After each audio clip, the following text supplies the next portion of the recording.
Salut à toi, j'espère que tu vas bien, c'est la rentrée et j'avais pour objectif au début de faire un panel des arts martiaux pour que tu puisses savoir lequel choisir et comment t'orienter, mais le fait est que je vais pas te parler de boxe, te parler de self-défense, te parler de MMA alors que c'est pas ce que je fais, c'est pas que j'aime pas ça, mais c'est que c'est pas ce que j'ai envie de faire. Alors, moi ce qui me passionne c'est les arts martiaux et en particulier le Edongam-do et si je te parlais de pourquoi j'en suis venu à pratiquer des arts martiaux et à choisir uniquement une voie martiale non violente avec armes. Alors moi il faut savoir qu'à la base je pratique le taekwondo et le hapkido avec mon père qui est un maître un peu connu dans son milieu quand même. Il a une petite reconnaissance qu'il a acquise avec le travail, les années et des positionnements clairs sur ce qu'il voulait, sur ce qu'il voulait pas. J'ai commencé les arts martiaux à l'âge de 15 ans avec lui parce que simplement j'étais en surpoids à l'époque, j'étais pas bien dans ma peau, j'étais un adolescent quoi.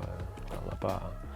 Et j'avais juste besoin de voir autre chose. J'ai décidé de m'y mettre à fond et j'ai commencé le taekwondo et parallèlement le hapkido.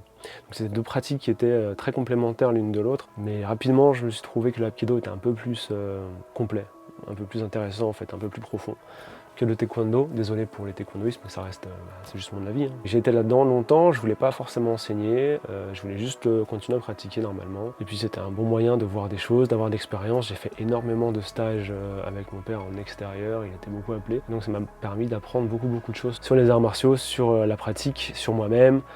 Sur les clubs, sur comment ça se passait, sur les bons exemples, les mauvais exemples et tout ça. Puis ensuite, j'ai découvert en 2004, lors du Festival des Arts Martiaux de Bercy, j'ai découvert le Edongam-do. Donc c'est une super démonstration, c'était une révélation pour moi parce que c'est une pratique qui était très belle. D'abord, je trouve ça très beau et puis c'était assez révolutionnaire quelque part puisque c'était finalement tout ce qu'on nous disait de pas faire avec un sabre.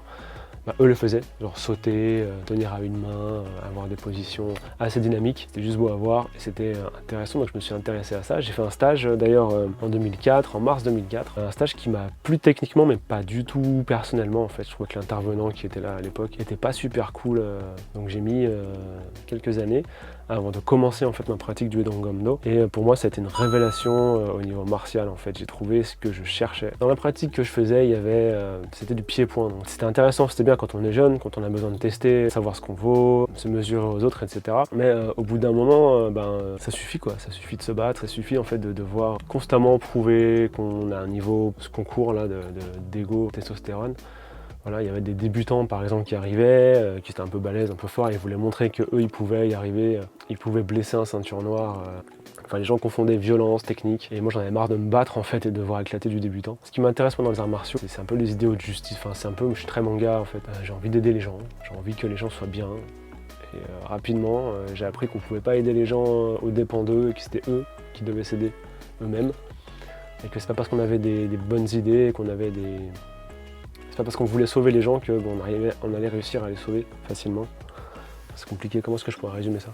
Du coup, j'ai choisi moi de me lancer complètement dans le Edongam-do parce que simplement, pour moi, c'est plus facile de passer par l'arme pour enseigner ce que je veux enseigner. Quand on est face à une arme, on ne pense pas à la personne qui tient l'arme, on pense d'abord à la problématique que ça engendre. Je suis face à un sabre, je suis pas face à une personne tout de suite, je suis face à mon sabre. Ensuite, il y a le sien et ensuite, il y a lui. Ce qui fait en fait plusieurs niveaux. Et la première chose, c'est d'arriver à maîtriser son sabre. Arriver à maîtriser son sabre, c'est arriver à se maîtriser soi. Et ça, c'est pour moi le plus intéressant. Dans le Edongam-do, le fait de ne pas pouvoir se toucher, d'être en contact, ça fait qu'il faut observer, il faut se mettre à écouter. Tout ce langage non verbal, de nos jours, on nous dit non mais je l'ai pas dit donc je l'ai pas pensé. Alors, en fait si, on y pense. Si je pense du mal de toi, tu vas le voir sur ma tête. On voit quand on est violent, on voit quand on prend pas cette place, on voit en fait tout notre positionnement se reflète sur le partenaire. Et ça, c'est super intéressant parce que dans la vie, on n'est pas toujours en train de se battre. Même si nous sommes plus de violence, d'incivilité, on est plus sur un champ de bataille. C'est plus intéressant de comprendre l'autre dans sa gestuelle et pouvoir ensuite agir et se positionner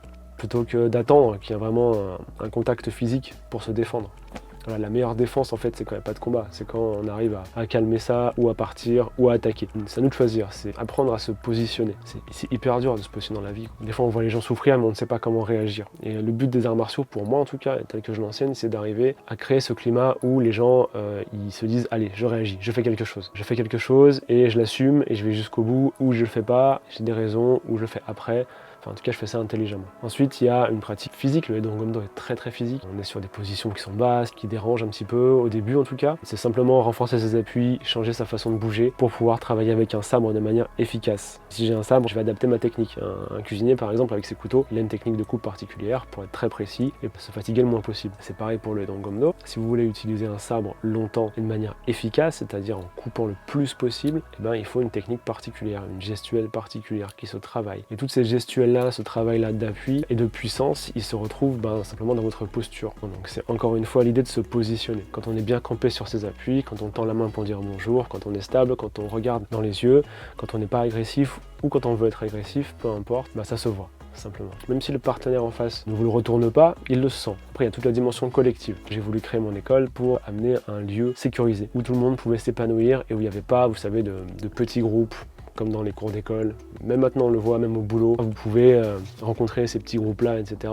Chez nous, on essaye de ne pas en avoir. Voilà. Moi, j'essaie de veiller, j'essaye parce que c'est pas facile, mais j'essaye au maximum, en tout cas, de créer cette ambiance sécurisée, où les gens sont accueillis tout de suite, comme si on se connaissait depuis longtemps. Et ça fait très bizarre quand les gens arrivent, mais c'est super en fait, parce que c'est ce qui les fait rester. Si on peut reproduire, si on peut créer ça à notre petit niveau dans notre association, c'est possible, je pense, de le créer ensuite à l'extérieur. Je pense que les élèves, une fois qu'ils ont connu ça, qu'ils savent que ça existe, ils peuvent reproduire ces comportements-là à l'extérieur. Et ça, c'est pour moi la plus belle réussite en fait. Être efficace, c'est montrer aux gens comment se positionner. Et si on est plusieurs à se positionner, la société change et on peut avoir un meilleur cadre de vie simplement. Et pour moi, c'est ça que les arts martiaux apportent en 2020. S'il y a des arts martiaux aujourd'hui, c'est pas pour se battre. Enfin, c'est stupide de dire qu'on prend la technique d'avant pour les mettre maintenant. De nos jours, on n'a plus besoin plus d'armes pour se battre, on n'a même plus besoin de nos poings. Il suffit d'acheter du matériel, que ce soit des bombes lacrymo, des pistolets ou des couteaux. Tout le monde peut être très efficace. Tout le monde est capable nativement d'être violent. Enfin, il n'y a qu'à regarder un jardin d'enfants pour voir que quand il y en a un qui prend le jeu de l'autre, il se prend une mandale par... Enfin, les enfants vous montrent très bien que c'est possible de se défendre sans avoir appris quoi que ce soit avant. Mais pour moi, l'efficacité des arts martiaux aujourd'hui, elle se mesure à comment faire que la société soit meilleure, comment faire que les gens s'entendent mieux. Voilà, tout simplement ça passe par une formation sur la technique, les appuis, les échanges entre partenaires, l'ouverture, l'écoute, voilà, toutes ces notions un peu bullshit, mais non en fait, c'est vraiment pas bullshit, c'est vraiment pas... Non, ça marche en fait, c'est vraiment ça. Il faut se concentrer là-dessus. Il y a beaucoup de gens qui vont vous dire mais c'est du blabla, c'est du truc de secte mystique, gourou, etc. Et venez voir, venez essayer. C'est ni magique, ni mystique, c'est juste expliqué basiquement. Et vous allez voir qu'en fait l'énergie c'est très simple, comment utiliser son corps correctement, pas faire des mouvements pour rien. L'appui c'est simple, on va mettre en position, on va renforcer les appuis. Le combat, comment lire l'adversaire, lire le partenaire, je vais pas lire ses pensées, mais je le vois sur sa tête. Quand un enfant est triste, on arrive à le voir. Quand des gens ils sont malheureux, vous arrivez à le voir aussi. Donc pourquoi vous n'arrivez pas à le voir dans la pratique? Pourquoi? Simplement. Les arts martiaux vous entraînent à ouvrir les yeux là-dessus. Ça peut être douloureux, mais au moins vous êtes conscient. Et c'est ça la conscience. L'illumination, le truc, non. La conscience pour moi c'est ça. Ouvrir les yeux et regarder ce qui se passe. Et ensuite agir. Et si on agit ensemble, on est beaucoup plus fort. Voilà, c'était la leçon de morale du gourou.